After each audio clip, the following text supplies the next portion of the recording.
এই তো দেখেন আমি মাছ একবার সুন্দর করে উল্টাই দিচ্ছি, এক পিঠ হয়ে গেছে আর এক পিঠ উল্টাই দিচ্ছি।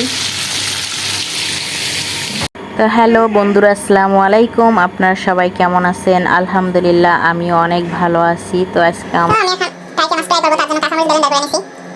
দেখেন মরিচের গুঁড়া শেষ হয়ে গেছে আমার, তাই কাঁচামরিচ ব্লেন্ডার করে নিয়েছি। আর আমার হাজব্যান্ড মরিচের গুঁড়া ওরকম খাইতেও চায় না, কাঁচামরিচ দিয়ে তরকারি বেশি পছন্দ করে। তো ভালো হয়েছে, আমি কাঁচামরিচটা ব্লেন্ডার করে নিয়েছি। আর এখানে হলুদের গুঁড়া, তারপর রসুন পেস্ট, এগুলো সব দিয়ে দিলাম, লবণ মশলা সব কিছু দিয়ে দিচ্ছি।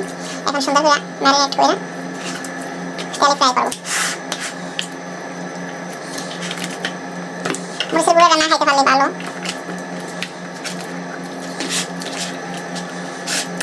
আমার মাখা হয়ে গেছে, এখন আমি ফ্রাই করবো। তেল গরম হয়ে গেছে, তেল গরম হয়ে গেছে, এখন মাছ দিই।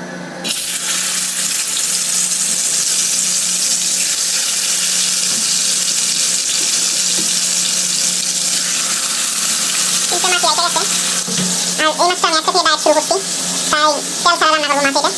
এটা মাছটা খাওয়ানোর জন্য আমি করলাম, পানি দিয়ে দিলাম বেশি করে, ঢাকনা দিয়ে রেখে দেবো। আর এই মাছটার ভিতরে আমি করবো কিছু শাক দেবো, শাকগুলো আমি সুন্দর করে বাইসা নিই। এগুলো আমার হাজব্যান্ডের জন্য। এই তো মাছই হয়ে গেছে, এখন আমি এই শাকগুলো দিয়ে দেবো। এটা আমার রাত্রের খাবার, অবশ্যই এটা ডায়েটের খাবার।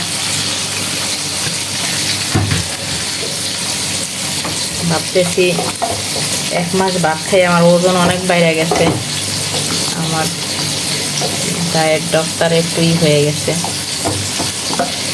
তাই ভাবতেছিলাম যে না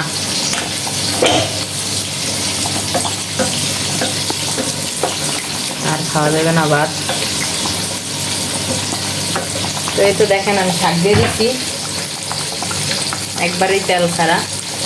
কয়েকটা পেঁয়াজ দিতে ভুলে গেছিলাম, একটু পেঁয়াজটা দিয়ে দিই।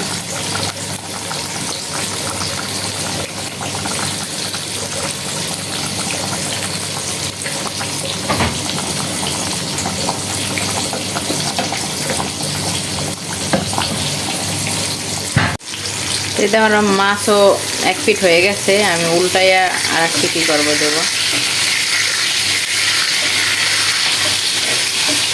অফ ক্যামেরা উল্টাইতে হবে একটু।